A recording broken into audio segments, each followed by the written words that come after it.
प्रिय विद्यार्थी मित्रांनो, आज आपण बघणार आहोत कशा पद्धतीने वाय हे अक्षर आपल्याला वाचायचं आहे। इंग्रजी भाषा ही फार मजेशीर आहे।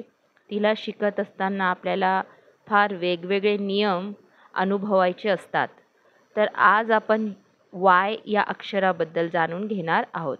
वायचा साऊंड जेव्हा सुरुवातीला स्पेलिंगमध्ये वाय येईल तेव्हा अनेकदा 99% ते य राहील।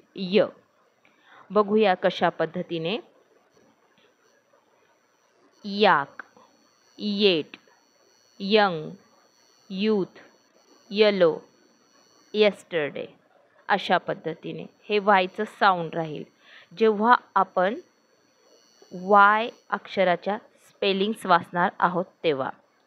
हे पहिली कॅटेगरी झाली ही वाय ला वाचण्याची। दुसऱ्या कॅटेगरीमध्ये आपण पाहूया की जेव्हा स्पेलिंगमध्ये शेवटी वाय हे अक्षर आहे त्यावेळेस आपल्याला त्या शब्दांना कशा पद्धतीने वाचायचं आहे।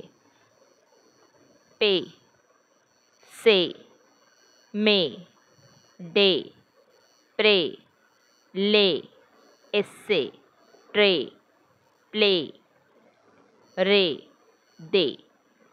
तर या सगळ्या स्पेलिंग्समध्ये शेवटी वाय आहे तर ते वाय सायलेंट होत आहे, त्याचं अस्तित्व त्या ठिकाणी नाहीसं होत आहे आणि जे त्याच्या अगोदर स्वर आहे मग ते स्वर ए असेल किंवा ई असेल त्याचं साऊंड आपल्याला त्या साऊंडने आपल्याला शेवट करायचं आहे। प्लेमध्ये ए हे साऊंड घ्यायचं आहे, डेमध्ये ए हे साऊंड घ्यायचं आहे ईचं।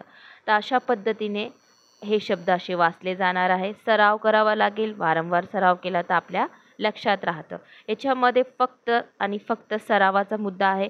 जितका आपण जास्त सराव करू तितका आपल्याला शब्द चांगल्या प्रकारे वाचता येतील आणि आत्मविश्वास देखील आपला वाढणार आहे।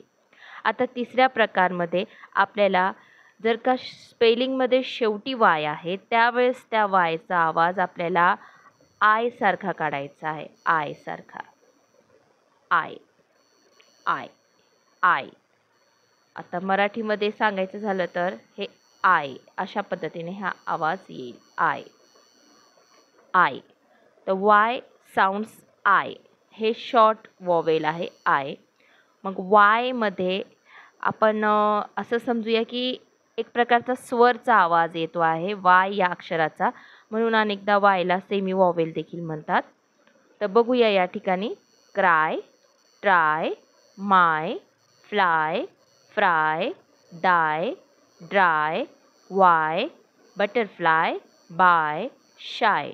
या सगळ्या स्पेलिंगमध्ये आपण पाहिलं की वायला य वाचत नाही, आपण य वाचत नाही, य वाचत नाही आहे, तर य हा आवाज त्या ठिकाणी येणार नाही आहे, आय हा आवाज येणार आहे। सराव करावा लागेल, सराव केल्यानंतर आपल्याला आपोआप हे शब्द लक्षात राहणार आहेत। आता चौथ्या प्रकारामध्ये आपण बघूया की शेवटी वाय आहे प्रत्येक स्पेलिंगमध्ये, परंतु वायचा आवाज ई होत आहे। ई लॉंग वॉवेलचा होत आहे, डबल ई सारखा आपल्याला तो आवाज वाटत आहे। मराठीमध्ये सांगायचं झालं तर अशा पद्धतीने ईचा आवाज या ठिकाणी येत आहे। तर बघूया आपण त्या शब्दांना। City, baby, story, money, early, heavy, family, mummy, country, bunny, slowly, company, sunny, body, daddy, enemy, party, lucky, yummy, only, lady, pretty, key, dirty, silly, entry, candy, very. अशा पद्धतीचे अनेक शब्द आपल्याला वारंवार आपल्या पुस्तकामध्ये पाहायला भेटतील।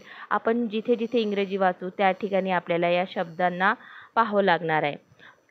त्यासारखेच मी उदाहरणादाखल काही शब्द या ठिकाणी दिलेले आहेत, यांचा तुम्ही सराव करावा आणि याच धाटणीचे शब्द जेव्हा तुमच्या पुस्तकामध्ये किंवा इतर वाचन करत असताना जेव्हा येतील तेव्हा तुम्ही या अनुभवाचा वापर करून ते शब्द वाचायचे आहेत। कृपया करून सगळे शब्द वहीवर लिहा, ऑनलाईन स्टडीमध्ये लिहा आणि त्यांचा सराव करावा. व्हिडिओ पाहिल्याबद्दल धन्यवाद. Like, share and subscribe to my channel please.